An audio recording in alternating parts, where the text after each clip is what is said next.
Hi guys, and welcome back to the channel. Today's going to be something a little bit different. I occasionally will go through and do a short video game review of a new game that I've tried, and this is just so people who watch me regularly and kind of know what I like, if you're looking for something new, it can give you an idea whether or not this might be a game you would like to try out. It's not super technical, I'm not a game reviewer, so it's just going to be something where I go through, I'll give you a sort of an overview of the game, I'll tell you what I liked, what I didn't like, and I'll give you my final thoughts as well. So today's game review is going to be on Banishers, Ghost of New Eden. Let's get into it.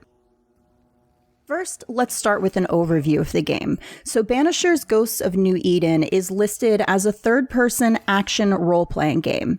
And in this game, you're going to play as two different characters that you can go back and forth between instantaneously, basically.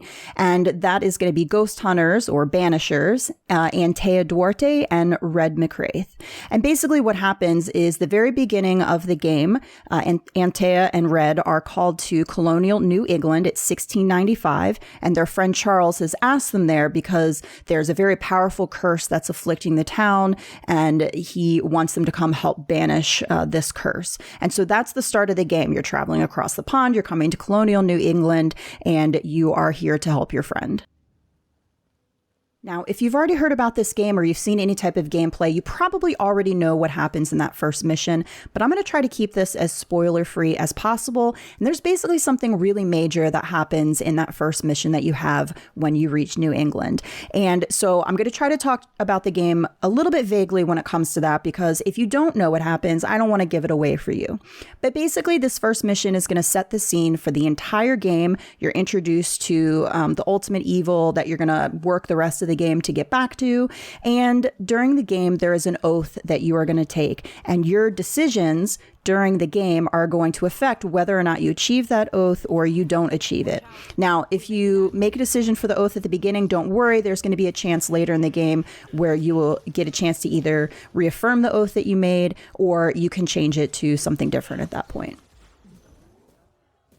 Now let's talk about some of the things that I liked about the game. So I really enjoyed the story and the characters and the pacing. I felt that they did a really good job with creating these stories for these different people that you meet. I felt like the characters were interesting. At no point was I bored at all or just kind of wanting to get through it or get done with it, which does happen sometimes in games for me. Now I will say, if you're thinking about whether or not you want to play this game, this is a very, very slow-paced, dialogue-heavy, story-heavy game. It does have action mixed in with it, so you're going to be doing fights against, enemies, whether it's out in the, world where you're just kind of going around exploring things, or whether you're going, you're in a mission and there are bosses. So it is intermixed with some action, but you really have to enjoy that slow-paced dialogue story game in order to enjoy this one. The second thing I enjoyed was the variety of activities that you could do. So I really liked that you had a little bit of control over what you did. So whether that was to just go from story mission to story mission to story mission, or if you wanted to explore the world a bit and do some of the side content. Now, I will say there is a bit of a progression where if you're in an area, especially early on, so let's say we're in that first area after the main starting mission, there are activities that you can't do yet because you haven't learned those skills yet. So you don't have all the skills to completely clear an area at first. I kind of like that because you can spend some time in that area, do a bunch of stuff, continue on the main missions, and then you can actually come back to that area later. Some people don't like that. I don't always like it. Sometimes I like to clear an area completely, but I do think that it helps with keeping it fresh and keeping it where you're kind of doing a variety of activities. And aside from the main missions, the main side missions are these things called hauntings, which I really enjoyed. Each haunting is its own little mini mission where you have different characters. You have a living character, and then you have the ghosts that they're being haunted by. And you get to play sort of a detective where you go around and you find clues and you try to figure out what happened, who's telling the truth, why the haunting is occurring. And then you can, at the end, have the power to decide what happens. Is the person who's living to blame? Is the ghost, Are you going to help them just find peace? And are you going to ascend them? Are they a particularly awful person and you're going to banish them? That means two different things. Ascend is kind of like a peaceful way to go, and banish is like a forceful way to go, and they end up in different places. The game explains that a little bit more, but they're really cool because like I said, they're these own little mini stories within the game, but they all sort of connect to the main story. So I didn't feel like it was disjointed at all.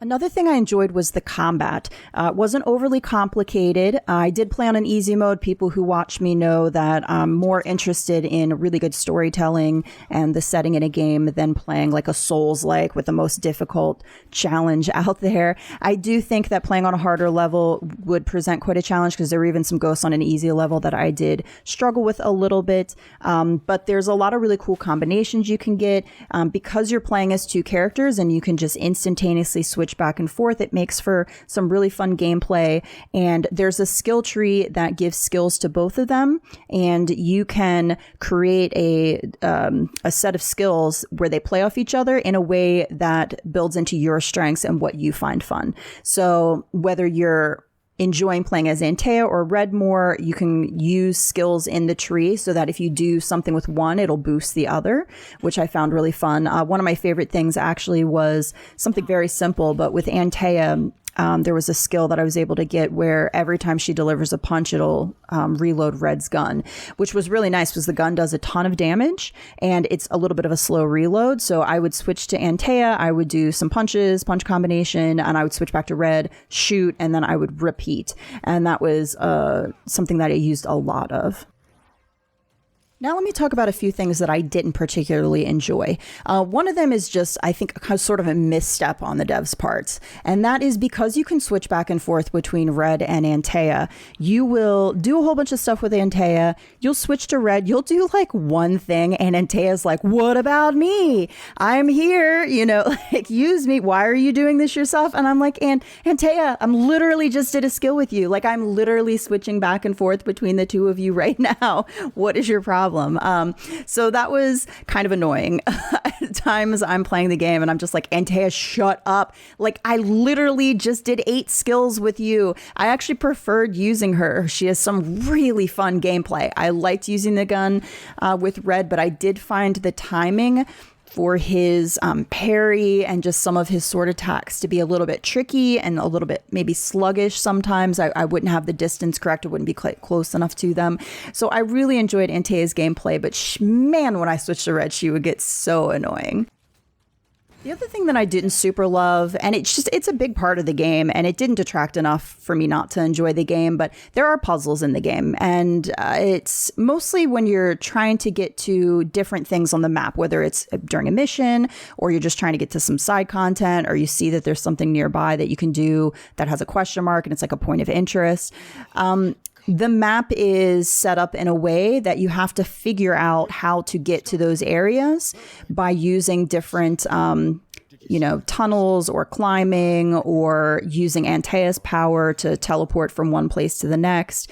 And there are areas that it's like a one way. So you can go down, but you couldn't turn around and go back up because you're jumping down a long distance. And so it's really just figuring that out. Again, it didn't super detract too much from the story. There's one place in particular I can think of, and it's actually early on in the game that I felt like was the most tricky out of all of the spots across the map. I do still get turned around there. As a matter of fact, some of the footage that I'm showing in this review here is in that area, and you might notice like I'm pulling up my map a lot, and it's because I'm trying to figure out exactly where I need to go. Now the map does show you like arrows up and down, and you kind of get to know what those mean and how to get around a little bit. But if you don't have a puzzle brain or you don't like puzzles, you might struggle a little bit or find that aspect not particularly fun. For the most part, like I said, it wasn't a big deal. And there were some areas that I genuinely I don't know what to do. So I pulled up a guide and it just helped me get through that sort of puzzle part so I could continue on the story. So if you don't like guides, again, that might be a little bit of an issue. But I didn't think it was enough to detract from the game.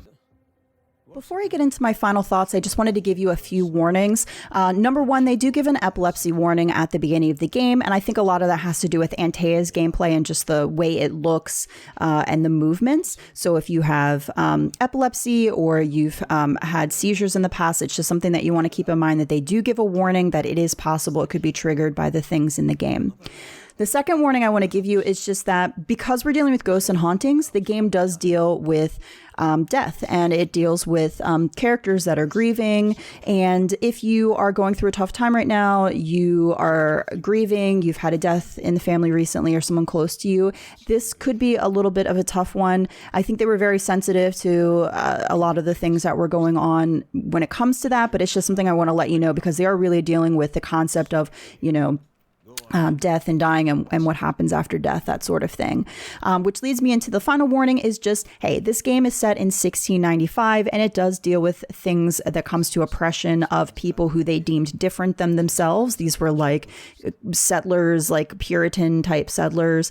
And so there is some oppression against, again, people they deem different, minorities. I think they handle it really well. I feel like it was really well done, but it's, again, just something to be aware of, that is going to occur and come up in the game as you're playing. Okay, here are my final thoughts. I loved this game. I had a blast playing it. I took about 42 hours to complete the main storyline, and that's with a healthy dose of side stuff mixed in there. And in 42 hours, I never felt bored or like I wanted to just get to the next thing, or that I was doing the same thing over and over again. I really enjoyed the variety of things that I was doing. The story is interesting. The characters are interesting. It is a slow paced game, but I think they did it really well. And I still have a ton of side content to do. So I would say for the money you're spending, you're going to get a lot of game, because there's just a ton of activities to do on the side. There was one thing I could have learned how to do it earlier, but I actually didn't find the hut until later in the game. I just stumbled across it, and so it opened up a new activity, and that activity actually gave me some gear, which if I had known, I probably would have done ahead of time, because I could have gotten some different gear or much earlier. But I just really thought the game was very interesting. I really enjoyed the combat. It gets a little wonky sometimes, so you want to be prepared for that. The combat does occasionally get wonky. The camera gets a little wonky. But overall, being able to switch back and forth between Antea and Red, and them having their own skills that you could put into them and tailor your build to what you wanted to do, I thought was super interesting and fun. There's mysteries with the hauntings where you get to figure out what's going on, and you have some power as to what happens at the end. You do get to make decisions in the game that will ultimately affect the outcome and will affect what ending that you get.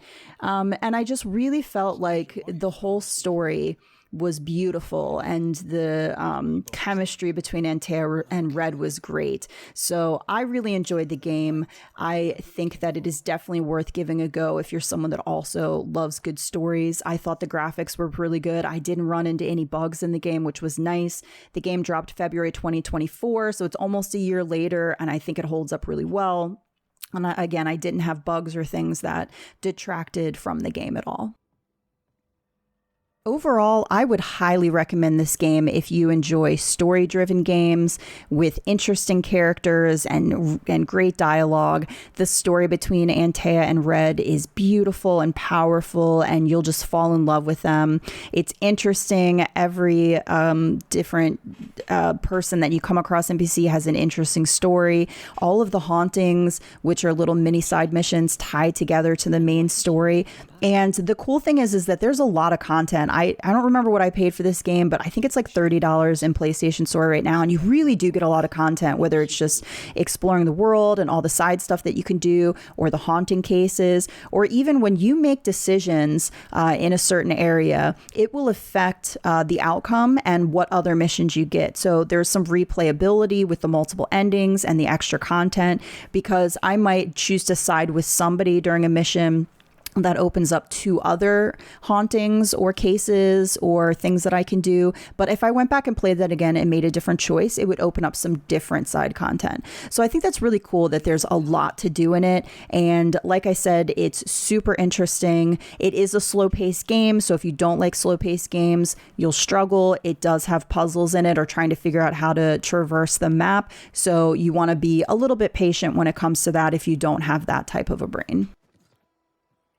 One final thing to note is that this is not a scary game. It doesn't have jump scares. It's not that type of supernatural game, but it does deal with the idea of the juxtaposition between religion and demonology, and there's ghosts and supernatural. And I think they did a really good job with it.